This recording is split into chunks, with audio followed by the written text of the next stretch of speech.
অভয়ার শাস্তি ঘোষণায় খুশি নন মেদিনীপুর মেডিকেল কলেজ ও হাসপাতালের জুনিয়র ডাক্তাররা। সোমবার রাতে অবস্থান বিক্ষোভের মাঝেই তারা মোমবাতি জ্বালিয়ে সহকর্মী অভয়ার প্রতি শ্রদ্ধা জানান। প্রতিবাদের সরব হয়ে তারা জানান, আমরা ক্ষতিপূরণ চাই না, অভয়ার মা বাবার সঙ্গে আমরা সহমত। আমরা চাই বাকি অপরাধীদেরও দ্রুত শনাক্ত করে কঠোর শাস্তি দেওয়া হোক। জুনিয়র ডাক্তারদের দাবি, শুধু একজনকে শাস্তি দিয়েই এই ঘটনার বিচার শেষ হতে পারে না।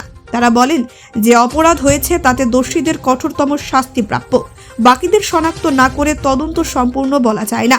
অন্যদিকে সঞ্জয় রায়ের আইনজীবী সেজুতি চক্রবর্তী জানান, আমার মক্কেল নির্দোষ, আমরা এই রায়ের বিরুদ্ধে উচ্চ আদালতে যাব। অভয়ার মর্মান্তিক মৃত্যুর ঘটনায় রাজ্য জুড়ে শোক ও ক্ষোভের পরিবেশ। মেদিনীপুর মেডিকেলের এই প্রতিবাদ আন্দোলন আরও একবার তুলে ধরল ন্যায় বিচারের দাবি। নির্ভীক বার্তা আপনাদের সামনে রাখবে এই ঘটনার পরবর্তী সমস্ত আপডেট। ব্যুরো রিপোর্ট, নির্ভীক বার্তা। 9 আগস্ট 2024 নিম্ন আদালতে তার সাজা ঘোষণা করা হয়েছে এবং এখনও পর্যন্ত তদন্তে একমাত্র অভিযুক্ত হিসাবে প্রমাণিত সঞ্জয় রায়কে যাবজ্জীবন কারাদণ্ডের সাজা দেওয়া হয়েছে।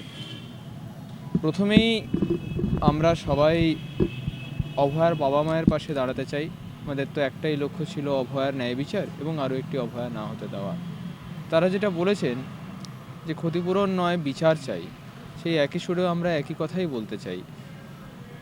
এই ঘটনা যদি বিরলের মধ্যে বিরলতম অপরাধ না হয়, তাহলে সত্যি কথা বলতে বিরলের মধ্যে বিরলতম অপরাধ কি সেটা আমাদের জানা নেই, সেটা আমরা বলার ভাষা হারিয়েছি।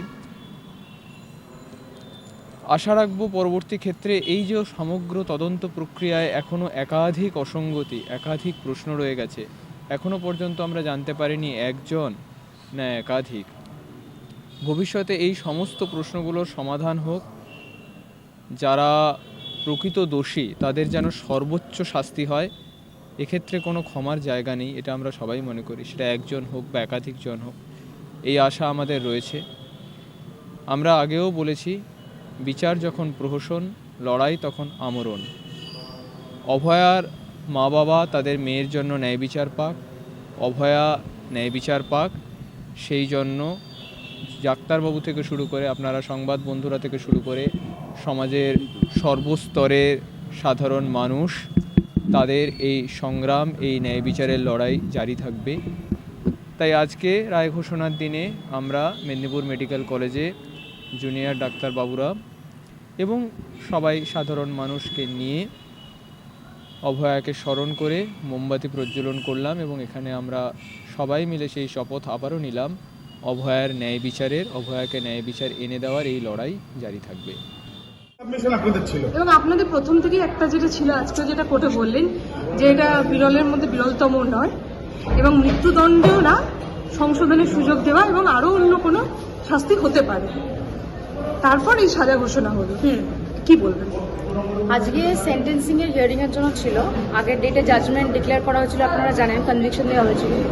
কি সাজা হবে এক্স্যাক্টলি সেটার জন্য আজকে একটা হিয়ারিং, যেটা আইনেই আছে, সেই হিয়ারিংটা আজকে হলো এবং সেখানে স্টেট সাবমিশন করলেন অ্যান্ড ডিফ্যাক্টো সাবমিশন করলেন যাতে ডেথ পেনাল্টি দেওয়া হয়, which is the highest form of punishment এই যে ঘটনাটা ঘটেছে সেই ইনসিডেন্টটার উপরে।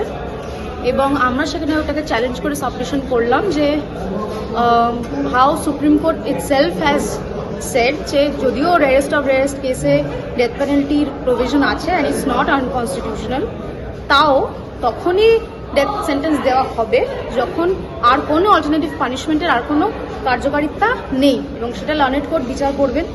এবং সেই রিলেটেডই আমি অনেক কটা সাইটেশন আমরা দিয়েছিলাম, যেখানে অনারেবল সুপ্রিম কোর্ট বলছেন যে এই ক্ষেত্রে রেস্ট অফ রেস্ট কেস হলেও তারপরে যদি রেফরমেশনের চান্স একটা মানুষের তো অধিকার, কেননা আপনারা জানেন জেলকে রেফরমেটরি সেন্টার বা কারেকশনাল হোম বলা হয়, তো এখন জেলের সংজ্ঞাটাই ওটা হয়ে গেছে যে ওইটা একটা জায়গা যেখানে মানুষের সংশোধন হওয়ার একটা সুযোগ দেওয়ার জন্যই জেলে পাঠানো হয়। দ্যাট ইজ দ্য ক্রিমিনাল, সেভাবেই এখন দেখা হচ্ছে। অর্ডার কি হলো ম্যাডাম?